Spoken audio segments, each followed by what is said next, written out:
Welcome to my YouTube channel, Orthodontics by Dr. Kieran Daly.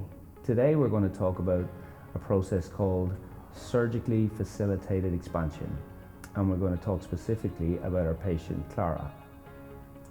Clara presented to us at about 25 years of age. She had had previously 2 courses of orthodontic treatment. One course as a teenager and a second course with Invisalign as an adult at about 20 years of age.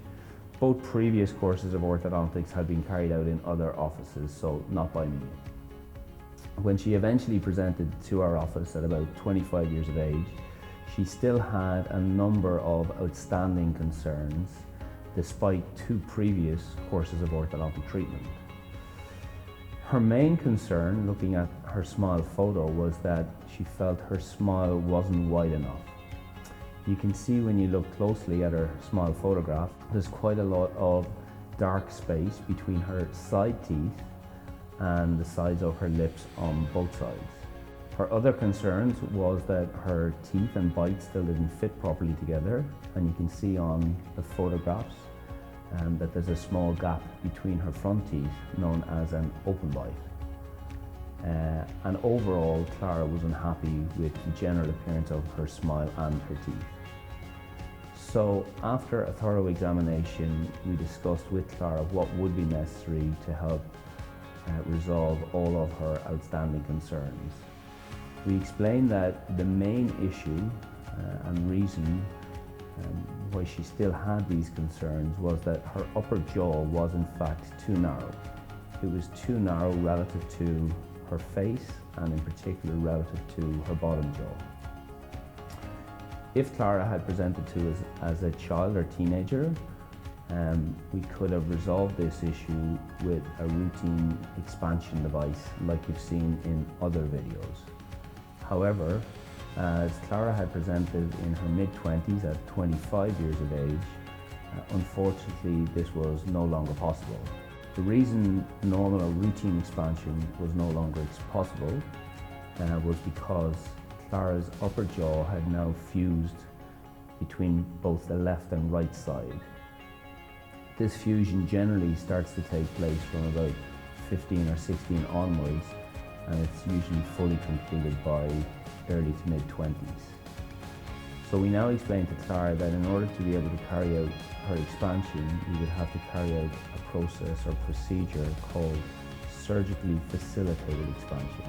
This involves a very short, minimally invasive surgical procedure that's usually carried out under general anesthetic or light sedation, and it involves a keyhole incision just underneath the upper lip so that the surgeon can access what we call the mid-palatal suture.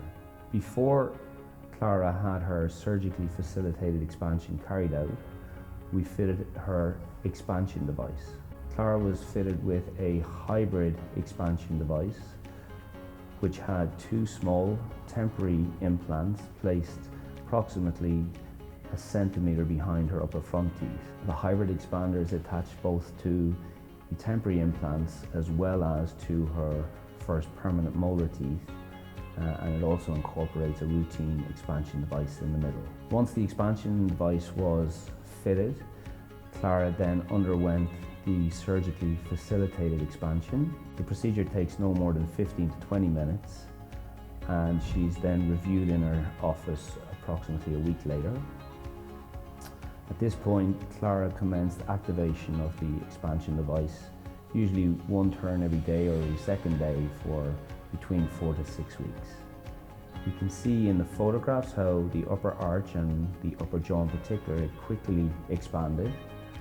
And from here, the rest of her treatment is relatively straightforward with routine fixed or train track braces, just to fully align her teeth to allow the correct coordination of her teeth and bite, what we call her occlusion, and also to help to close the spacing that develops between her front teeth following expansion. You can now see on Clara's photograph that she still has some remaining spacing between her front teeth.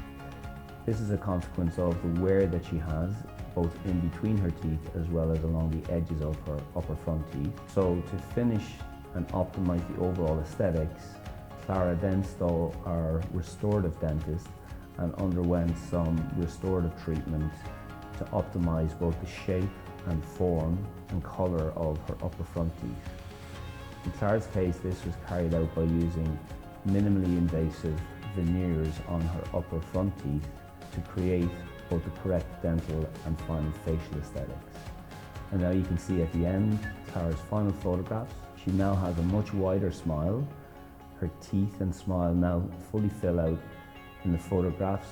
You can see that there's much less space between her side teeth and the corners of her lips on both sides.